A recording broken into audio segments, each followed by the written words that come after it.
Parce que ce rêve aurait presque pu, non pas presque, aurait pu, pas me détruire, mais rendre les choses plus compliquées. Si quelqu'un d'autre peut le faire, vous pouvez le faire. Et je me disais à moi-même, je le ferai, et je le ferai mieux. Parce que comme j'ai l'habitude de le dire, la façon que vous avez de vous entraîner est représentative de la façon que vous avez de jouer un match. Il n'y a pas d'entraînement tranquille. Je suis une personne normale. Les gens ont cette image de moi que je suis un mauvais garçon, que je suis ceci, que je suis cela. Les gens sont curieux à mon sujet. Comment est-il vraiment ce Zlatan ? Je suis un père de famille. Je prends soin de ma famille, mais quand j'entre sur un terrain, je suis un lion. Ça, c'est la grande différence. Je ne crois pas que je suis arrogant comme beaucoup de personnes le pensent. Je suis plutôt confiant. Je crois en moi. Ça, ce n'est pas de l'arrogance. C'est plutôt... Je pense que c'est plutôt comme une force individuelle chez l'être humain. J'ai confiance, je crois en moi et j'ai cette vision. Et je fais tout ce que je peux en travaillant dur pour la réaliser.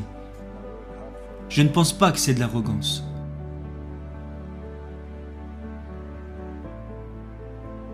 Je ne crois pas que je joue un rôle parce que je ne suis pas payé pour jouer un rôle. Je ne fais pas semblant, je suis juste moi-même. Et certaines personnes aiment ça et d'autres n'aiment pas ça. Mais je m'en fous, parce que je ne suis pas ici pour amuser les gens. Je suis ici pour jouer au foot. Je suis ici pour gagner. Et à la fin de ma carrière, quand j'arrêterai le football, les gens se souviendront seulement de ce que j'ai gagné.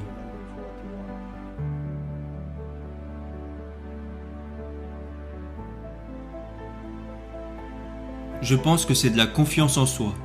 Si vous croyez en ce que vous faites et que vous persistez, quand j'étais jeune, il y avait beaucoup de personnes qui me disaient « Tu dois t'adapter aux autres, tu dois être comme les autres ». Je les écoutais mais je ne suivais pas toujours leurs conseils. Je prenais ça à l'intérieur. Difficile de dire que j'écoutais, mais je faisais mon propre truc. J'ai continué de faire ça à ma façon, et j'ai cru en moi. Ils vous jugent avant même que vous veniez, et ils ne vous connaissent même pas. Et ça, c'était sur le terrain et en dehors du terrain.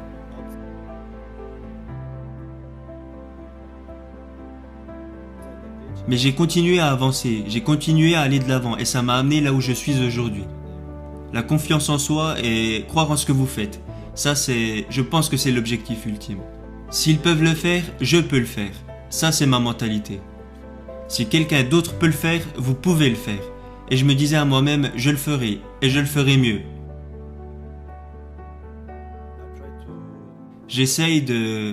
Quand je fais quelque chose, je veux être le meilleur. Je ne serai pas heureux en étant le 2e, le 3e ou le 4e. Je ne le serai pas. Mon aspiration est d'être au-dessus de tous les autres. Et c'est dans tout ce que je fais, dans mes projets, dans mon football. Et une autre chose est que, quoi que les autres disent, ce n'est pas important. Donc s'ils vous disent que vous êtes le meilleur, ce n'est pas important. L'important est que vous disiez vous que vous êtes le meilleur.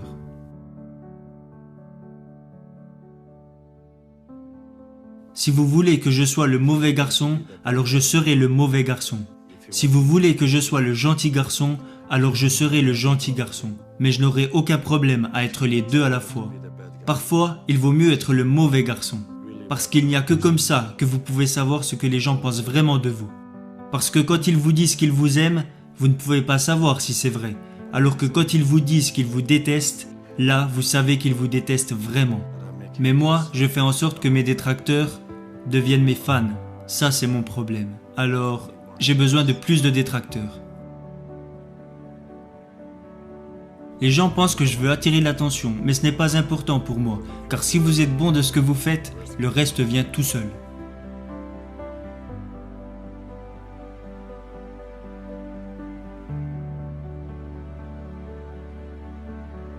Je n'ai pas besoin de cette attention pour avoir l'approbation, pour avoir une sorte de preuve, pour savoir qui je suis. Je vis une vie normale, peu importe où je vais. J'essaie de vivre une vie classique, à la suédoise. Si j'ai envie de sortir, je sors. Et qu'on me reconnaisse ou pas, pas de problème. Si les gens veulent un autographe, s'ils veulent une photo, aucun problème pour moi. Parce que je n'ai pas changé de vie à cause du métier que je fais. Non, c'est l'inverse. Je ne veux pas changer la façon dont je veux vivre. la façon dont vit ma famille, alors pour moi, l'attention n'est pas importante. Vous pouvez avoir un exemple de ce que je vous dis avec les réseaux sociaux. Je ne suis même pas actif dessus, parce que je ne vis pas ma vie à travers les réseaux sociaux, comme le font beaucoup de joueurs. Ils veulent avoir cette attention, et ils en ont besoin. Moi, mon attention est focalisée sur la manière dont je joue. Et je sais ce que je peux faire pour m'améliorer, et ce que j'ai besoin de faire pour être bon. Je suis le meilleur dans ce que je suis capable de faire, alors tout ce qui se passe autour, ce n'est pas important. Parce que qui me reconnaîtrait si je n'étais pas joueur de foot? Personne.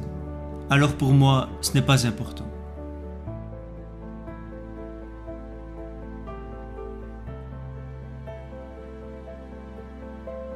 Pourquoi Mourinho est-il si spécial?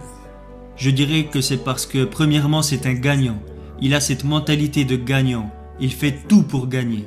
Il connaît le football, il lit bien le jeu. Il ne manipule pas le jeu, mais les esprits de ses propres joueurs. Je me souviens la première fois qu'il est arrivé dans le vestiaire de l'Inter, tout le monde voulait se donner à 200%. Mais pas pour l'équipe, pas pour le club, pour lui. Et c'est ça pour moi qui le rend très spécial. Parce que quand il est sorti du vestiaire la première fois pour un gros match, il dégageait quelque chose de spécial. Pas comme un coach plus classique. Je me souviens de Capello. Capello était dur, il était discipliné, il était respecté. Mourinho avait ça, mais il apportait quelque chose en plus. Le caractère. Il a un caractère très différent. Il avait cette façon de s'exprimer. Il était confiant. Il n'était pas arrogant parce que les gens disent de moi également que je suis arrogant. Mais moi, je n'appelle pas ça être arrogant. J'appelle ça être confiant. Parce que quand vous êtes confiant, ça ne veut pas dire que vous êtes puissant.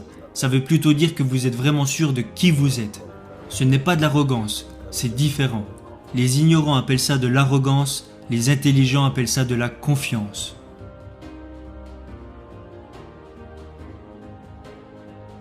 Parce que comme j'ai l'habitude de le dire, la façon que vous avez de vous entraîner est représentative de la façon que vous avez de jouer un match.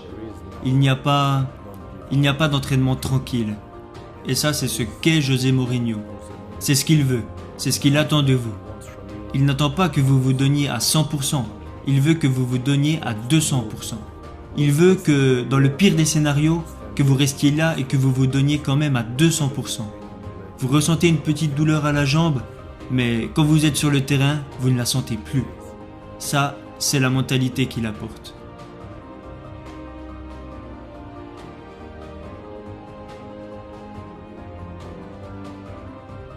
Et ça, c'est également ce en quoi je crois, et ce que je m'efforce d'apporter. Parce que je peux vous donner un exemple. Avant que je me blesse, je n'avais pas manqué un entraînement, je n'avais pas manqué un match, parce que je voulais être présent. Je me sentais investi. Et après être revenu de ma blessure, quand j'ai été sélectionné pour jouer le match, j'ai dit au coach, « Coach, je ne veux pas vous décevoir vous ou décevoir l'équipe. Je ne peux pas vous donner le Zlatan que vous connaissez. » Je ne me sens pas prêt et je me suis mis à l'écart parce que je savais ce qu'il voulait et ce qu'il attendait des joueurs sur le terrain.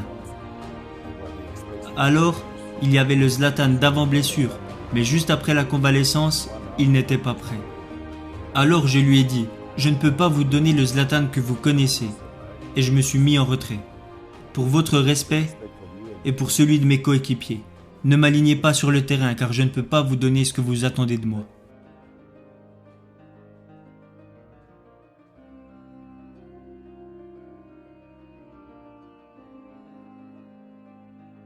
Je crois que, de la façon dont j'ai été élevé, tout le monde a toujours été contre moi. Ils ne m'ont jamais fait sentir que j'étais le bienvenu. Ils n'ont jamais cru en moi. Je me suis construit tout seul et je me suis rendu plus fort, mentalement. Et le reste a suivi.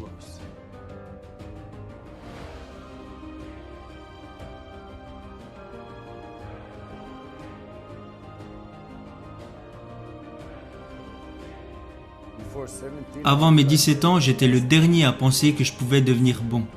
Un jour, le coach de l'équipe première m'a vu jouer un match et m'a dit « Il faut qu'on se parle ». Je lui ai répondu « Ok, qu'est-ce que j'ai fait de mal cette fois ?» Parce qu'à chaque fois qu'on voulait me voir, c'était pour parler de mes problèmes de discipline. Il m'a dit « À partir de lundi, tu commences à t'entraîner avec l'équipe première. À partir de ce moment, j'étais considéré pas comme le plus grand talent car j'avais été le dernier à avoir intégré l'équipe, à celui qui passe devant tout le monde pour aller jouer avec l'équipe première. Et j'étais genre, ok. J'étais surpris et je ne voulais pas trop lui répondre car si je m'étais mis à lui poser des questions, il aurait pu se mettre à changer d'avis. J'ai dit, ok, on se voit lundi. Quand ils m'ont vu jouer, ils ont vu un joueur qui était différent des autres. C'était très agréable et en même temps c'était comme, j'ai une opportunité de faire quelque chose de bien. Je me disais, mon avenir est entre mes mains. Alors, si je veux devenir quelqu'un que je pense être capable de devenir, alors je dois m'entraîner dur. C'était ma mentalité. J'aime m'entraîner dur. Vous pouvez avoir du talent, mais le talent ne fait pas tout.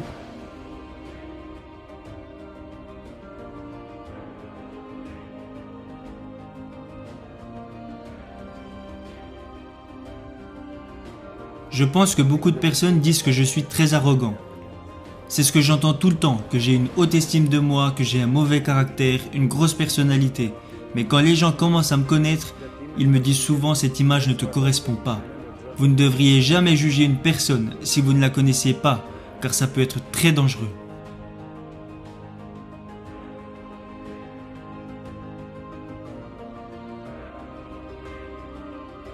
Je pense que je suis un gars qui aime rendre les autres heureux. Je place toujours mon bonheur après celui des autres. Par exemple, quand je fais partie d'un groupe, il est plus important pour moi que le groupe soit heureux que de ce que moi je sois heureux. J'avais ce rêve de jouer pour le Barça, mais après l'avoir réalisé, je pense qu'il aurait mieux fallu le laisser au stade de rêve au lieu de le rendre réalité. Parce que ce rêve aurait presque pu, non pas presque, aurait pu, pas me détruire, mais rendre les choses plus compliquées. Les 6 premiers mois au Barça ont été fantastiques. J'y ai vécu de très bons moments et j'avais de très bonnes relations avec Guardiola. Je voulais apprendre le jeu à la barcelonaise et tout se passait bien pendant les 6 premiers mois. Après ça, quelque chose s'est passé et je ne sais toujours pas à l'heure d'aujourd'hui ce que c'était. Et je ne le saurai peut-être jamais. Si quelqu'un a un problème avec moi, il devrait venir m'en parler pour qu'on puisse le résoudre. Peu importe ce qu'est le problème, le résoudre comme des hommes. C'était ridicule de ne plus m'adresser la parole alors que j'attendais des réponses. À ce moment-là, je n'étais plus heureux. Et là, je me suis dit, je dois prendre une décision. Soit je reste et on gagne tout, mais je ne serai pas heureux, ou soit je pars. Et c'est ce qui s'est passé. Je suis parti au Milan et mon plaisir de jouer au foot est revenu. On a bien travaillé cette saison-là et on a gagné le Scudetto et la Supercoupe. Tout le monde prenait un plaisir incroyable à jouer et les gens étaient contents que moi, je joue pour eux.